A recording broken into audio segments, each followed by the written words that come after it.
कभी कभी एक छोटी सी भूल पूरी जिंदगी बदल देती है।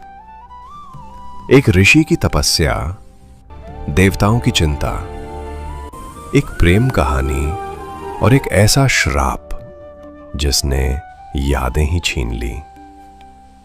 लेकिन इसी कहानी से जन्म हुआ एक ऐसे बालक का जिसके नाम पर इस देश का नाम पड़ा भारत।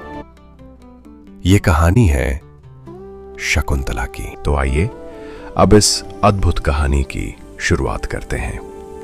बहुत समय पहले ऋषि विश्वामित्र घोर तपस्या कर रहे थे। उनकी तपस्या इतनी शक्तिशाली थी कि स्वर्ग तक उसका प्रभाव पहुंचने लगा। स्वर्गलोक में इंद्रदेव चिंतित हो गए। इंद्र बोले, अगर ये तपस्या पूरी हो गई तो संतुलन बदल सकता है। इसलिए उन्होंने अप्सरा मेनका को भेजा।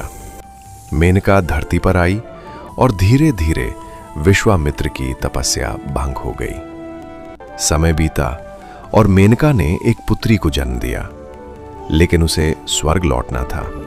इसलिए उसने उस बच्ची को नदी किनारे छोड़ दिया। वो चली गई और बच्ची रोती रही। तभी पक्षी उसके चारों ओर आकर बैठ गए, जैसे उसकी रक्षा कर रहे हों। उसी समय ऋषि कण्व वहां पहुंचे। उन्होंने उस बच्ची को अपनी गोद में उठा लिया। ऋषि कानु बोले, पक्षियों ने इसकी रक्षा की है, इसलिए इसका नाम होगा शकुंतला। एक दिन राजा दुष्यंत शिकार करते हुए आश्रम पहुंचे और जैसे ही उन्होंने शकुंतला को देखा, समय जैसे थम गया। धीरे धीरे बातचीत शुरू हुई और प्रेम जन्म ले चुका था। कुछ समय बाद दोनों ने गंधर्व विवाह कर लिया। जाने से पहले दुष्यंत ने अंगूठी देते हुए कहा, मैं तुम्हें लेने जरूर आऊंगा। एक दिन आश्रम में महर्षि दुर्वासा आए, लेकिन उस समय शकुंतला दुष्यंत की यादों में खोई हुई थी। क्या तुम्हें अतिथि का सम्मान करना भी नहीं आता? ऋषिवर, मुझे क्षमा करें। जिसके बारे में तुम सोच रही हो वो तुम्हें भूल जाएगा। शकुंतला रोते हुए उनके चरणों में गिर जाती है। कृपा कीजिए ऋषिवर, मेरा प्रेम सच्चा है। अगर कोई निशानी उसे मिलेगी तो उसे सब याद आ जाएगा। कुछ समय बाद शकुंतला महल जाने के लिए निकली, लेकिन अब वो अकेली नहीं थी। वो मां बनने वाली थी। घना जंगल, बारिश, लंबा रास्ता, फिर भी वो चलती रही। चलते चलते जब वो एक शांत नदी के किनारे रुकी, उसने थके हुए हाथों को पानी में डुबोकर ठंडक महसूस की। लेकिन तभी अनजाने में उसकी उंगली से वो अनमोल अंगूठी फिसल गई। छपाक! अंगूठी सीधा गहरे पानी में खो गई। शकुंतला घबरा उठी। वो पानी में झांकती रही, पर अंगूठी कहीं दिखाई नहीं दी। उसे क्या पता था कि यही छोटी सी घटना उसके जीवन की सबसे बड़ी परीक्षा बनने वाली है। देवी, आप कौन हैं?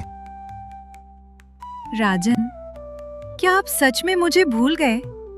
मैंने आपको पहले कभी नहीं देखा। ये सुनकर शकुंतला का दिल टूट गया और वो वापस जंगल लौट गई। इधर जंगल में कठिन परिस्थितियों के बीच शकुंतला ने एक पुत्र को जन्म दिया और उसी समय राजा के शहर में एक मछुआरा नदी में जाल डाल रहा था। उसने बहुत सारी मछलियां पकड़ी। जब उसने एक बड़ी मछली को काटा तो उसके पेट से एक चमकती हुई अंगूठी निकली। मछुआरा चौंक गया। मछुआरा बोला, ये तो राजमहल की अंगूठी लगती है। और वो तुरंत राजा के पास पहुंचा। जैसे ही राजा ने अंगूठी देखी, उन्हें सब याद आ गया। मैंने क्या कर दिया? और वो तुरंत आश्रम की ओर निकल पड़े। जंगल के रास्ते में उन्होंने एक अद्भुत दृश्य देखा। एक छोटा बालक शेर के बच्चे के साथ खेल रहा था। राजा हैरान रह गया। ये बालक कौन है? बेटा, तुम्हारे पिता कौन है? मेरे पिता एक महान राजा हैं। और तभी शकुंतला वहां आ गई। दोनों की नजरें मिली। इस बार दुष्यंत की आंखों में पहचान थी। शकुंतला, मुझे क्षमा कर दो। शकुंतला की आंखों में आंसू थे। दुष्यंत ने भरत को अपनी गोद में उठा लिया और उस दिन परिवार फिर से एक हो गया। अगर आपको ये कहानी पसंद आई हो तो वीडियो को लाइक जरूर करें और ऐसे ही पौराणिक और प्रेरणादायक कहानियां देखने के लिए चैनल को सब्सक्राइब करना ना भूलें। हम जल्द मिलेंगे एक और अद्भुत कहानी के साथ।